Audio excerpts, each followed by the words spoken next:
ladies and gentlemen, I gotta do this real quick. So I got some stuff to do. But anyways, welcome into the video today. Today we are going to be breaking down the patch notes here. As you see, we got some stuff going on, you know? We got some cool stuff. We got some fun things for us to check out here. We got some big patch notes. So I'm gonna be reading all of these lovely things here. So I was just looking at the Overwatch stuff. You know, new stuff came out. So just checking it out, you know. But alright, chat, here we go. So in Season 7.5, we introduced Chain CC crowd control protection mechanic to ensure combat remains fluid and fair. Here are the specific rules.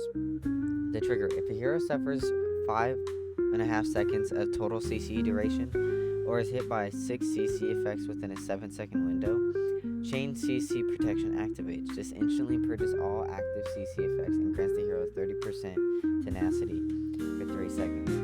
Scaling tenacity. Tenacity proportionally reduces the duration of incoming CC, while active, every new CC effect applied to the hero increases their tenacity by 10% and extends the buff's duration by half a second.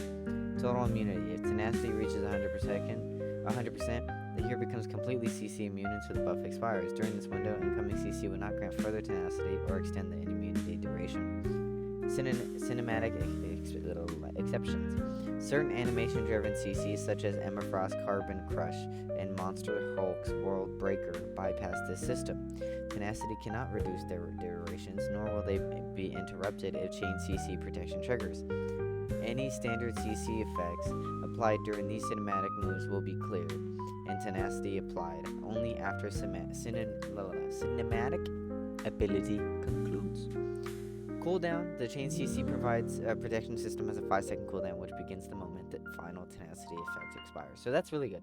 I mean, it's very important so that, you know, if you are kind of getting Chain CC and you're getting a little cooked here, it's good for you to have those protections against that so that you can have a chance of not getting, well, railed. Okay, Vanguard, Emma Frost. We're slightly lowering the energy cost of the White Queen's ultimate to boost her suppression power on the battlefield. Time to shine, darling. It goes from 3400 to 3100, so it's an easier ultimate to get. Deadpool Vanguard. Okay, we're slightly down Vanguard Pool's burst damage. No, and the survivability gains from his gun form. No. Oh, from his gun form ultimate. Jesus. Dang. I mean, he was really good though. Gotta keep things fair. Okay. The Ban the Hammer. Bonus health gain from Ban the Hammer per hit goes from 80 to 60, and from 80 to 70 upgraded. Okay, so it's... Wait, what?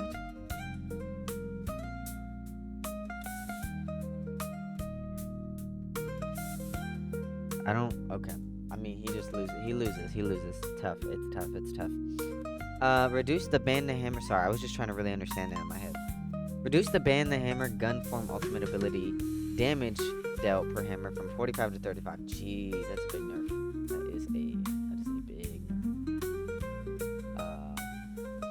That's rough. I can't lie, that's pretty rough. Fuck. Well, alright. Well, anywho, reduce bonus attack speed provided by Deadpool in your area. Vanguard to dual Desert Eagles from 60%. Jesus, big ass nerfs from Deadpool. Penny, reducing her base health from 700 to 650, increasing the maximum number of cyberwebs that can exist from 3 to 4. Increase the bonus health cap provided to Penny webs from 150 to 200. Oh hell no, we are not buffing Penny again. And the cluster of projectiles from 120 to 150. Jesus. So it says, we're slightly reducing her base survivability, but enhancing the deployment range of her protection of cyber webs while also improving the hit experience of her primary attack. Okay. Wow. Interesting. Duelist, Elsa Bloodstone. We're reining in Elsa's mobility and her threat level against Vanguard. Good. Increase the Helix Advance cooldown from 8 to 10 seconds. Always good. Increasing cooldowns is an easy way to nerf people. Cookie, come here. Cookie.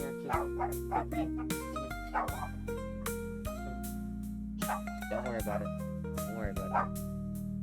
Sorry, chat. Just people are home and The dogs go crazy. Anyways, I can't control the other dogs, so we're gonna have to deal with it. Anywho. Look who it is, Cookie. Look who it is. I brought that in. Nope. Okay, anyways. Reduce the monster pierce pellet percentage damage from 1.2 to 0.8, so big nerf on that. Reduce the total percentage Jesus, 1 second. Oh my god. I apologize. Alright. Sorry, we are back. Dogs are crazy. Okay. Anywho. So, yes. Right. Reduce total percentage damage when all 5 pellets hit from 6% to 4. Damn. I know I just said his name earlier. What is it? Xiong? Or Zhuyong? Damn. I'm about to sound retarded. Hold up. Watch this. I'm just gonna take this.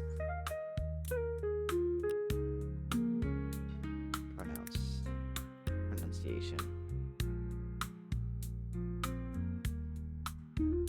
Google. Oh my god. I hate it. Beach.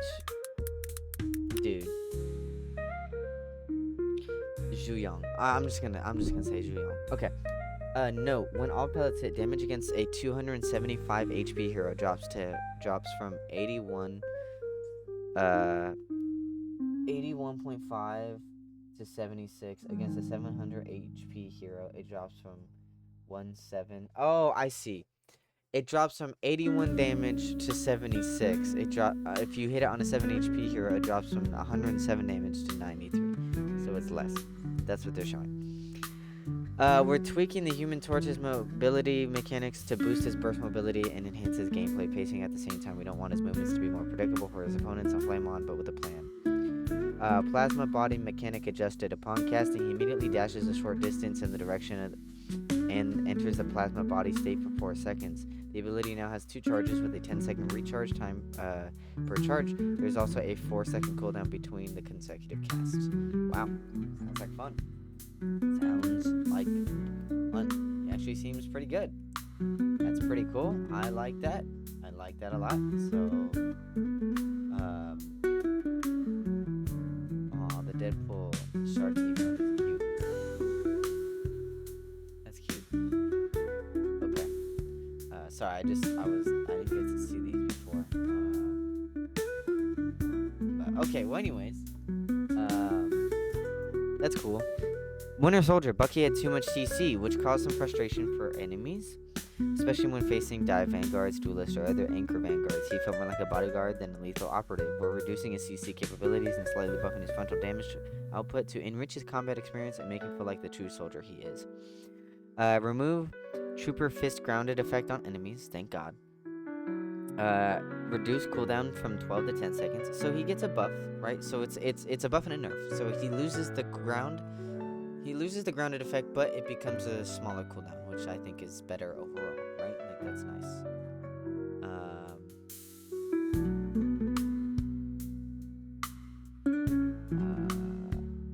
Interesting. Okay. Increase the bionic hook cooldown from 12 to 15. Increase the Rotestern projectile damage, so his main gun, from 75 to so 5 damage increase. Decrease the spell field damage from 55 to 45.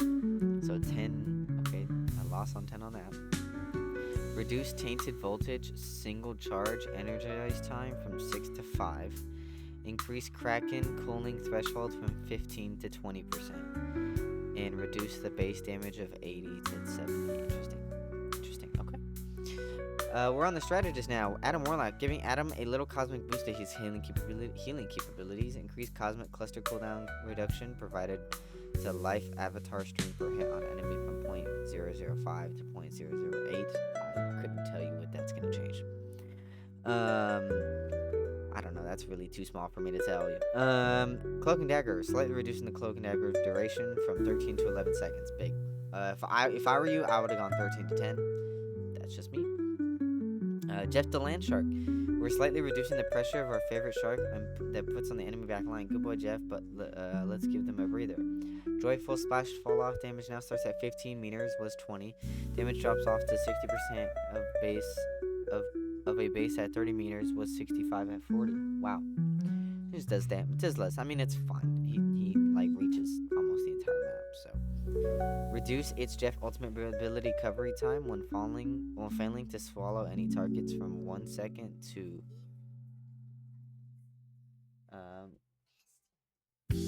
there was no red one.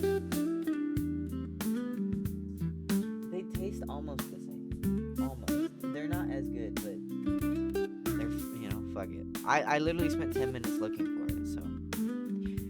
Luna Snow, increasing light and dark. Oh, okay, so her primary fire from 22 to 20. We're expanding the battlefield coverage of Ultron's ultimate. There's no strings on him. We've adjusted the logic of Ultron's ultimate.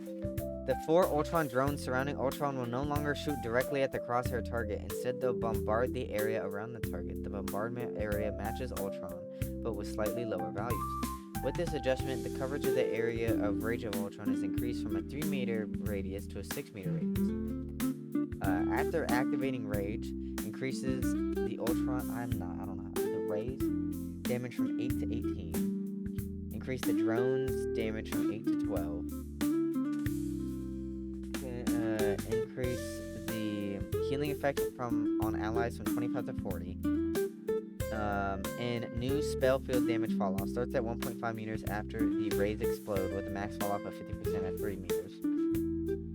Damage and healing effects on targets with the original 3-meter radius remain roughly the same. Got it. The Guardian of the Deep, Venom, and Jeff the Land Shark. Even the Goddess of Death and Symbiote have to admit that Jeff's healing hugs were getting too powerful. We're dialing it back. Really? It was good? I didn't think it was that good. Reduces the excess healing converted from bonus health to 100 to 50. Reduce the healing efficiency from 70 seconds to 60. Okay. And Lucky Lone, the new team up. As Team Up Anchor, Black Cat gains 5% damage boost. White Fox gains a new ability. And Captain America gains a new ability. Let me know what you guys thought about this. Interesting balance. I don't know if Deadpool is going to be completely trash now as a tank, but he's definitely going to be put in the ground for a little bit. So we're gonna see how he does. I think the penny buffs are interesting. I hope they're not too strong, but we'll see. I'm glad they're putting more focus into Bucky's gun versus just his hook. And Ultron seems to be potentially cracked. So let me know what you guys think. And as always, I will catch you in the next one. Until then.